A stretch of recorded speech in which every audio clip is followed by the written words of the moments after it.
প্রায় ১১ সপ্তাহ বন্ধ রাখার পর ১ মাস আগে আন্তর্জাতিক চাপের মুখে গাজায় ত্রাণ প্রবেশের অনুমতি দেয় ইসরায়েল। গত ৪ সপ্তাহে ত্রাণ বিতরণ কেন্দ্রে মানবিক সহায়তা নিতে গিয়ে কমপক্ষে ৫৪৯ ফিলিস্তিনি হত্যাকাণ্ডের শিকার হন। এরই মধ্যে যুক্তরাষ্ট্রের পাঠানো খাদ্য সহায়তার মধ্যে অক্সিকোডন নামের মাদক পাওয়ায় দাবি করেছে গাজা প্রশাসন।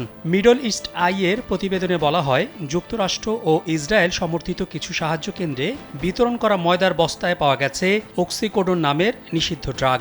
গাজা প্রশাসনের দাবি, ইচ্ছাকৃতভাবে এসব নেশাদ্রব্য সরবরাহ করেছে যুক্তরাষ্ট্র, যা সরাসরি জনস্বাস্থ্যের বিরুদ্ধে যুদ্ধ।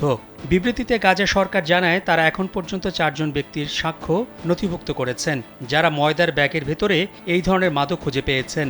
মাদকগুলো উদ্দেশ্যমূলকভাবে দেওয়া হয়েছে বলে মনে করেন গাজার কর্মকর্তারা। এদিকে জাতিসংঘ মহাসচিব অ্যান্তনিও গুতেরেস এক বিবৃতিতে বলেন, গাজায় যুক্তরাষ্ট্র সমর্থিত ত্রাণ বিতরণ ব্যবস্থা এখন প্রাণঘাতী হয়ে উঠেছে।